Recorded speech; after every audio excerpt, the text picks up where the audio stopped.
Choose the dark or the light path as you learn the ways of the Force. And watch to see if CPGG and I answer your KOTOR distress signal.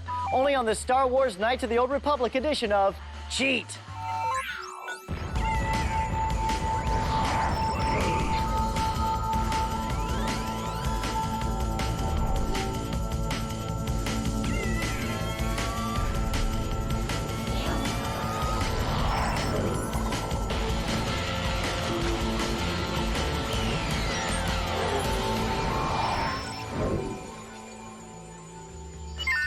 Hey, I'm Corey Rouse. You're watching Cheat, Pringle's Gamer's Guide, the show that turns mere mortals into invincible gaming gods. Sometimes a game is so deep, so challenging, and so fun that it deserves an entire episode of its own. And that's exactly where we find ourselves with Star Wars Knights of the Old Republic. This RPG features real-time battles and an action-filled experience that will test your gray matter and fast-twitch muscle groups. Confused? No problem. We'll help you get started with a hyperspace jump into Knights of the Old Republic.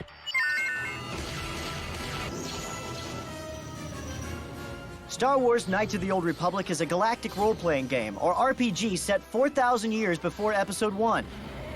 The Jedi Order is reeling as it struggles to defend the fragile Republic from the onslaught of Darth Malak and his overwhelming Sith armada. Many Jedi have fallen in this war, or have turned to the dark side. Caught in this conflict, you must choose to either follow the light path as the Republic's last hope, or be seduced by the dark side of the Force, joining the Sith Master and conquering the galaxy. This is but a taste of the dark side. KOTOR is unlike any Star Wars game you may have played before. With an original storyline and expansive gameplay, Knights of the Old Republic combines the action of real-time combat, the adventure of world-spanning quests, and the immersion of character building into over 100 hours of epic turn-based role-playing in the Star Wars universe. This massively open-ended game is just a 20-sided die roll away from your old pen and paper games and choose-your-own-adventure stories. And you have been chosen to be our Padawan learner as we explore both sides of the Force. Your character begins at level 1, and you'll gain experience points throughout the game that enables you to level up various abilities as high as level 20. The higher you are able to upgrade your attributes, skills, feats, and force powers, the more powerful you become. There are a limited number of opportunities to upgrade, so only use the auto level up until you understand these abilities enough to level up manually. Whether you reach level 20 is greatly affected by your selection of character class. A soldier is the easiest to begin with as they are trained for combat, so upgrade their melee skills right away. A scoundrel is the most difficult to begin with, but a highly effective character for expert players. They're weak in combat, but have the most skills and a special sneak attack ability causing extra damage. A scout balances the other two classes with medium-range fighting skills and the automatic ability to use implant feats.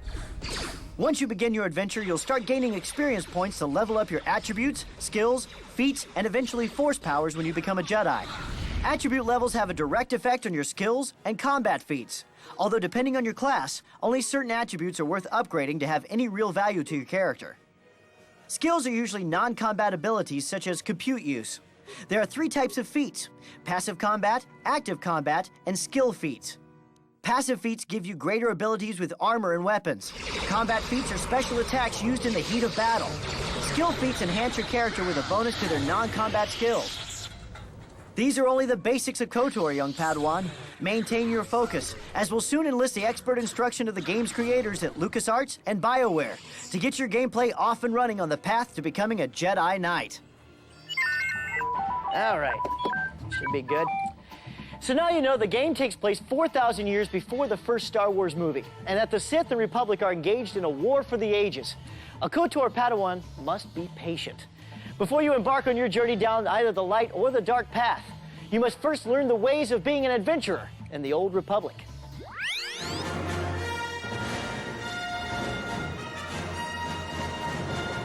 When you first start the game, the best thing to go with is a soldier, because people are going to want to go into combat. They're going to want to really, get into hand-to-hand combat with people, and the soldier is the most suited to doing that type of combat.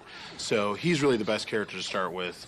He'll give you the best balance early on, and then will allow you to get through some of those early confrontations.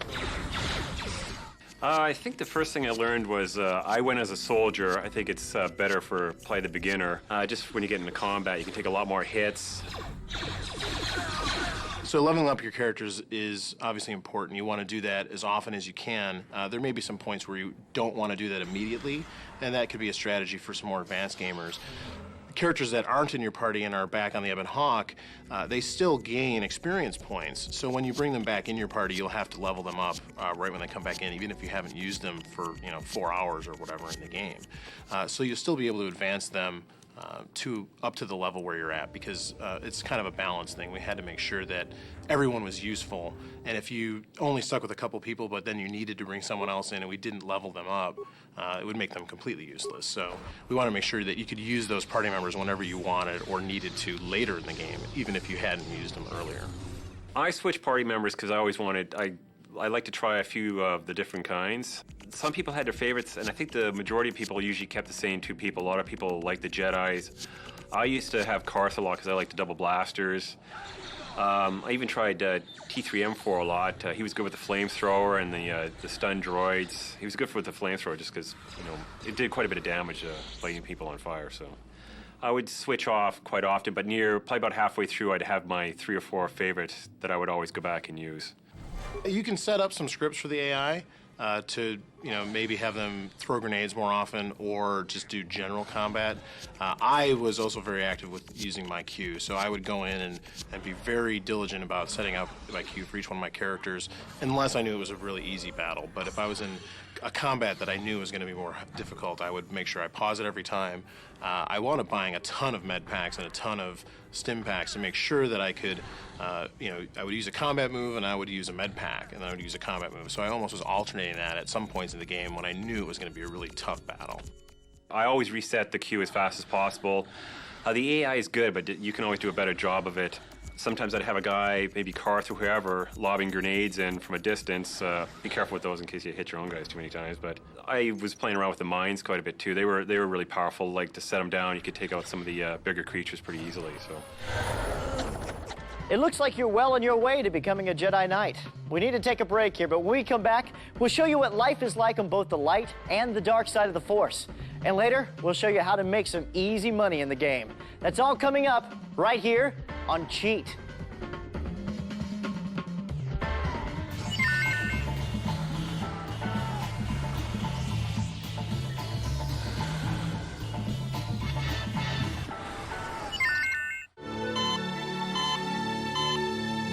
Johnny, you can't do this to me, man.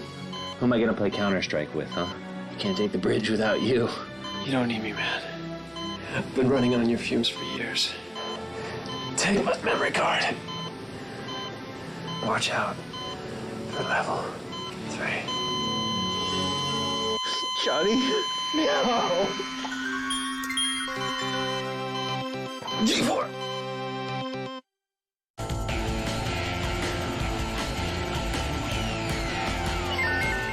Welcome back to Cheat, Pringle's Gamer's Guide. I'm Corey Rouse. Now that you've got the basic skills and know that character building, damage bonuses, and party selection are nothing to fear, it's time to delve into the meat of the game. Because at some point, you'll have to choose which side of the Force you want to align yourself with. For all you straight and narrow types, it's time to step into the light side of the Force. The Force fights with me. Long before long ago, the Jedi Knights were soldiers of the fragile Republic. Revered as warriors of the light side, Jedi seek the truth as representatives of all that is right. The Force grows strong in you. And in Star Wars Knights of the Old Republic, it is up to you to wield your powers for good or turn to evil. You must decide at the very beginning whether you shall follow the light side or succumb to the dark side. Remember, the Force flows through us all, making all life worthy of respect. As you'll learn through conversations and completing quests, you can grow more powerful in the way of the light. If you choose wisely and in alignment of the Jedi Code, your powers as well as your knowledge of the light side will grow. As you begin your journey, play to your character's class strengths. Don't force a scoundrel to fight like a soldier, nor a scout to fight like a scoundrel. With any class, plan ahead for your upgrades. Certain feats you'll want sooner than later, like Flurry, Critical Strike, and two-weapon fighting. They can mean the difference between life and death when facing some higher-ranking opposition. Jedi have one true weapon, their lightsaber. You'll use crystals to upgrade your blade power as well as change its color. There are numerous power crystal combinations with specific benefits depending on the battle. Bondar and Dammin give you a +3 attack bonus and a 25% chance of stunning your target. Nextor and Opelia give you a +3 damage bonus and double your critical threat range. A Jedi strives for peace, but there will come a time to defend yourself and fight. Use your strength and your smarts, as many opponents are powerful in numbers, but vulnerable alone. Choose your battles and face them one-on-one to gain the upper hand. This leads to my final lesson, Padawan, and listen close, for what I teach is but a shadow of all that can be learned. The light and the dark side share some common force powers, but there are special powers exclusive to each path. Wielding force powers will cost force points, but light side Jedi can use light powers at a less expense. A light side follower could summon dark powers, but at a greater expense than a dark Jedi. Force Stun is an invaluable beginning power leading up to Stasis, and then to Stasis Field. This power of Stun and Stasis can incapacitate several foes at once, allowing you to focus your attack on one powerful foe without interference from his allies. Force Cure may be the single most important force power, as it extends your life in fights against more powerful enemies. You can upgrade to Force Heal, which also allows you to cure poison attacks. Both powers can be used on multiple party members, so be sure each Force user in your party upgrades to Force Heal. Now they can heal one another in the heat of battle, rendering your party virtually unstoppable. There are definitely some perks to being on the light side of the Force. Everyone respects you, you're working to improve the galaxy, and you almost always get the girl. But there are also benefits to showing your allegiance to the dark side. You get a red lightsaber, wearing black is cool, and you might get to have Darth in your name someday. Join me, Corey. Never! It is too late to retreat, Admiral. There is no escape for us. All right, enough of the goody-goody stuff. It's time to get down to the real power. Do you think a smile is just a bullseye for a well-placed fist? Do you want to feel the power of pure emotion?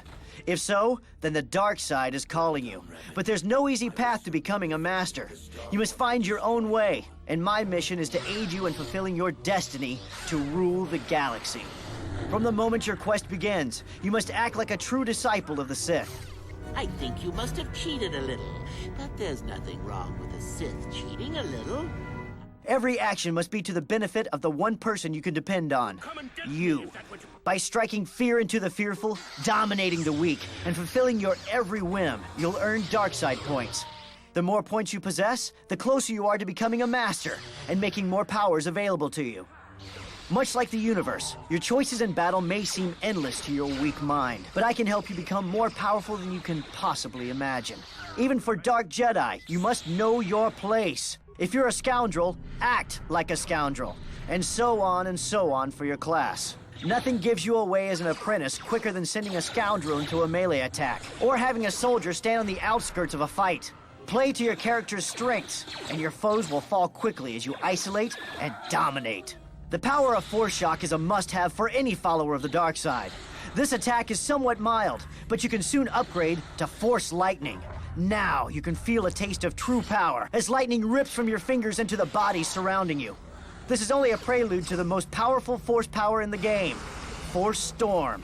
Despite being unable to cast this power while wearing armor, it can all but destroy a group of enemies before they even get close enough to feel the heat from your lightsaber. You'll have the last word on force powers with Drain Life and Death Field. They are especially useful when you're weakened, and they'll suck the life out of your enemies and make you stronger. A true symbol of what it means to serve the Sith as a Dark Jedi. And finally, a universal force power any Jedi will need, whether you're light or dark. The 3 levels of Force Push, Whirlwind, and Force Wave are invaluable as they briefly disable enemies and affect multiple targets. Plus, it can be cast while wearing armor. Have one or more Jedi summon this power, and you'll defend the innocent, or strike down the weak like a true Jedi Master. To quote Dark Helmet, now you see that evil will always triumph, because good is dumb. It's time for me to level up again, so we'll take a break. But when we come back, we'll search KOTOR for some Easter eggs on your travels throughout the galaxy. But first, it's the Pringles popularity poll. This week's Pringles popularity poll travels to the Star Wars galaxy.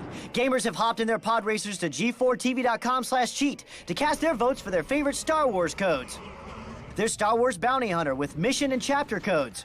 Star Wars Jedi Knight 2 Jedi Outcast with all weapons and boost force power. Next up is Star Wars Clone Wars with invincibility and complete level bonuses. In Star Wars Rogue Squadron 2 Rogue Leader, we unlock the Millennium Falcon in all levels.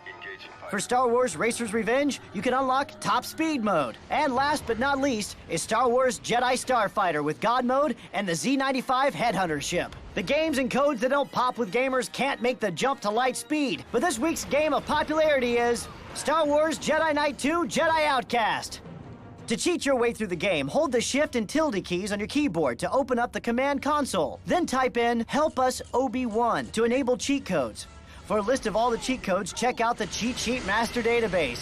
Don't let the dark side keep you from checking out g4tv.com/cheat to cast your vote in the next Pringles popularity poll.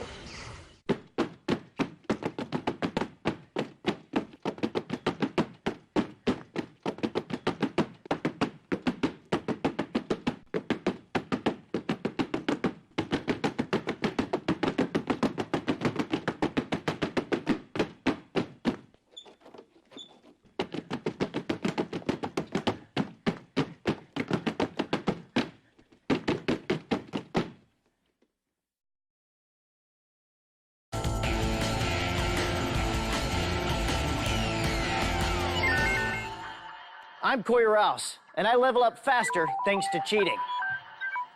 Shut up. Welcome back to Cheat, Pringles Gamer's Guide. If there's one thing you can say about Knights of the Old Republic is that linear doesn't translate into Mandalorian. You aren't limited to doing things in a predetermined order, and there are plenty of diversions on the way. Along with swoop racing, you can earn some extra dough by playing an intergalactic form of blackjack. Let's learn some finer points of the game, Pazik. Since you've traveled across a galaxy far, far away, you know you could use a break from the pressures of the light and dark side. The best thing to do is to sit down, relax, and find a Pazik player. There's one on every planet at your local cantina, or you can find players walking around each world. Pazik is a gambler's game. It's sort of like blackjack, but the magic number is 20. To begin playing the game, you have to first purchase a deck of cards. At the city of Terrace, you'll find an old fella named Garuk who wants to give up his gambling ways. He'll sell you his deck and even teach you how to play. Just 50 credits and I'll sell you all my cards. When you start, you have a deck of 10 cards. The total number of cards you can have is 40. The game is played with 10 cards, which is called your side deck. Once the wager is set, 4 cards are randomly chosen from your side deck. Cards are then dealt from the main deck face up for each player one at a time. Like in blackjack, you can hit for more cards or choose to use one of your 4 hand cards to reach 20. But remember that once one of your 4 hand cards is played, it can't be used again. After drawing a card, you could choose to stand or let your opponent draw. Whoever gets closest to 20 without going over wins. If you reach a tie, the round continues until someone busts. It's a good idea to try and tie the game. It's a good tactic to force your opponent to use up his 4 cards. You need to win 3 sets to win the wager. As you build your deck by finding or buying cards, you'll find red cards that have a negative value and cards that can be used as either plus or minus during the game. These will help you subtract from your hands when you're over 20. With plus or minus cards, you must decide whether it'll be played as a positive or a negative before the game. You can either play for fun or bet your credits.